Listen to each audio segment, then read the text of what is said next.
बिस्मिल्लाहिर्रहमानिर्रहीम अल्लाहुम्मा सल्ली अला मुहम्मद व आले मुहम्मद। अस्सलाम वालेकुम।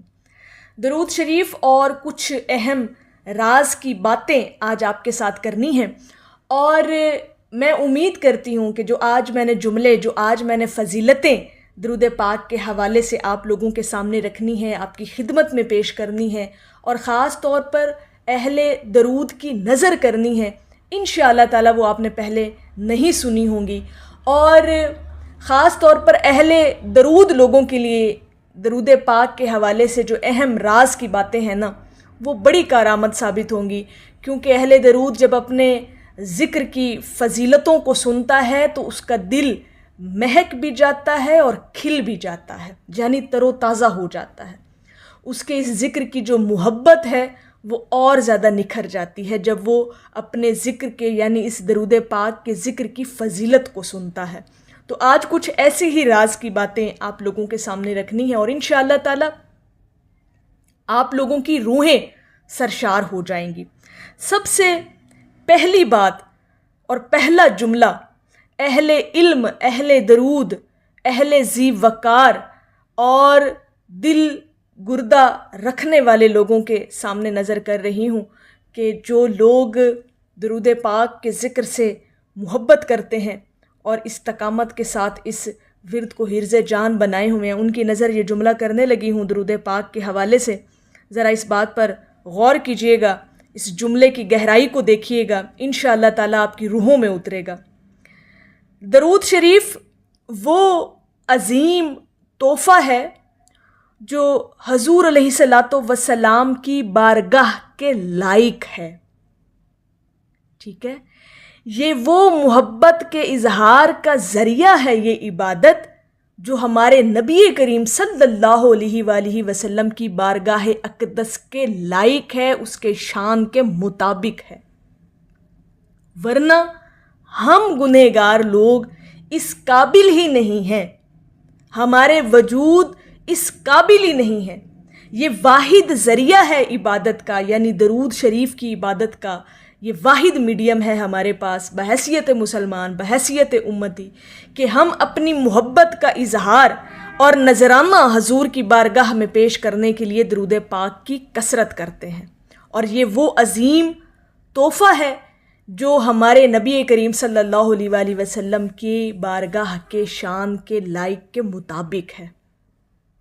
ठीक है, तो जब अहले दरूद दरूद पाक पढ़ता है तो वो हजूर की शान के मुताबिक तोहफ़ा पेश कर रहा होता है। इससे बड़ी और बात क्या हो सकती है। अल्लाह पाक ने अपने मोमिन बंदों के लिए कितने आसान रास्ते कर दिए हैं, अपने कुर्ब के भी और अपने महबूब के कुर्ब को भी पाने के लिए। ठीक है, अब इसी से रिलेटेड अगला जुमला सुनिएगा, अहले दरूद की नज़र कर रही हूँ। ज़रा इस बात पर गौर कीजिएगा कि दरूद शरीफ अतिया खुदाबंदी है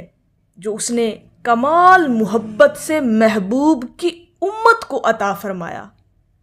यानी मोहब्बत का जब उसने अपने महबूब से इजहार किया तो अपने महबूब के उम्मती को दरूद पाक का ज़िक्र अता कर दिया। यानी ये अतिया खुदाबंदी है, ये अल्लाह पाक की अता है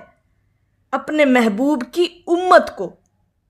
इससे बड़ी कमाल की बात मैं नहीं समझती कि हो सकती है कि दरूद पाक की इबादत, ऐसी इबादत, ऐसा ज़िक्र, ऐसा वजीफ़ा, ऐसा वर्द जो आप लोग हर वक्त कर रहे होते हैं, ये वो ज़िक्र है जो अल्लाह पाक की तरफ से अता है और ये अता उन्हीं को नसीब होती है जिन्हें वो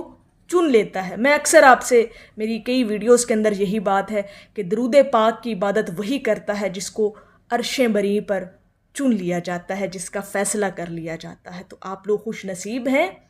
और खुश किस्मत भी हैं। अगली बात सुनिएगा, बड़ी खूबसूरत बात है और इंशाअल्लाह ताला ये भी आप लोगों के दिलों में उतरेगी बात, और वो ये कि दरूद शरीफ एक ऐसा जीना है कि इस पर जो चढ़ता चला जाता है वो मंजिल मकसूद तक पहुंच जाता है। यानी जिसने अपनी ज़िंदगी की इबारत को दरूद पाक से मज़य्यन कर लिया तो इंशाअल्लाह ताला वो मंजिल मकसूद तक पहुंच जाएगा। جس نے اپنی زندگی کو مزین کر لیا درود پاک سے، انشاءاللہ تعالی وہ اپنے مقصد کو پا گیا، کیونکہ اس کی زندگی کی ترتیب ایسی کر دی جاتی ہے، اس کے لائف کے معاملات کو ارینج اس طرح سے کر دیا جاتا ہے کہ وہ انشاءاللہ تعالی صراط مستقیم پر ہوتا ہے، وہ سیدھی راہ پر ہوتا ہے، اور اس کے معاملات کی نگرانی اوپر ہو رہی ہوتی ہے عرش پر۔ یہ بات بھی ہمیشہ یاد رکھیے گا، بڑی راز کی بات آپ کو بتائی ہے کہ جنہوں نے اپنی زندگیوں میں درود پاک کی کثرت کو شامل کر لیا، ان کی زندگی کے معاملات جو ہیں پھر وہ اللہ پاک خود ہی سنبھال لیتا ہے، اللہ رب العزت کے ذمے آ جاتے ہیں اس کے معاملات، پھر اسے پریشان ہونے کی ضرورت نہیں ہے، پھر وہ منزل مقصود تک پہنچا دیا جاتا ہے۔ اچھا، یہ کچھ ایسی باتیں تھیں نا، ایسے جملے تھے جو درود پاک کے حوالے سے نا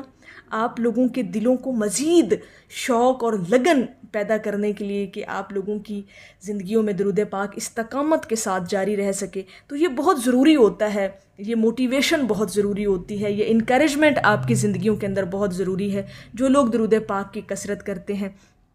اور ایک اور بڑی خوبصورت بات جو میں بلکہ بڑا ہی خوبصورت یہ جملہ ہے کہ ہر درد کی دوا صلی اللہ، درد کی دوا جو ہے نا جی وہ صلی اللہ کے ذکر میں موجود ہے، ہر درد کا علاج ہوتا ہے، ہمارے دینی اور دنیاوی دردوں کا واحد علاج درود شریف کے اندر چھپا ہے۔ بہت بڑا راز، بہت پکی اطلاع آپ لوگوں کو دے دی ہے، پکی خبر آپ لوگوں تک پہنچا دی ہے کہ ہر درد کی دوا صلی اللہ۔ درود پاک کو حرز جان بنا لیں، اس کو لازم کر لیں اپنی زندگی کے اندر، اور پھر زندگی کے معاملات کو بدلتا ہوا دیکھیں۔ معاملات تو پھر سیکنڈری لیول کی چیزیں ہیں نا، وہ تو بعد میں بدلتے ہوئے آپ دیکھیں گے۔ سب سے پہلے بدلاؤ جو ہے وہ آپ اپنی ذات کے اندر دیکھیں گے، اپنی شخصیت کے اندر دیکھیں گے، اپنے باطن اور ظاہر کو بدلتا ہوا دیکھیں گے۔ جب انسان خود بدلتا ہے نا تو اس کی دنیا خود بخود ہی بدلنا شروع ہو جاتی ہے، اس کی زندگی کا زاویہ ہی بدلنا شروع ہو جاتا ہے، ہر چیز کو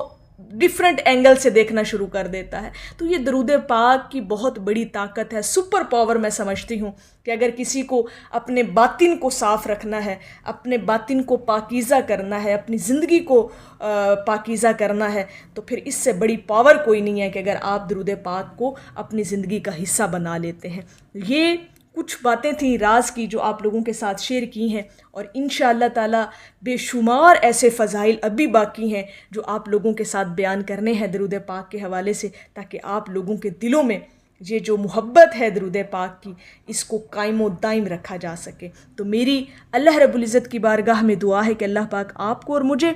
ہر وقت اور ہر سانس کے ساتھ اپنے نبی علیہ الصلاۃ والسلام پر درود پاک پڑھنے کی توفیق عطا فرمائے، آمین یا رب العالمین۔ اور آخر میں ہے کہ جو آپ کو پھر جان لیتا ہے وہ آپ پر پھر جان دیتا ہے۔ ایک دفعہ محبت سے پڑھ لیجئے، صلی اللہ علیہ حبیبہ محمد وآلہ وسلم۔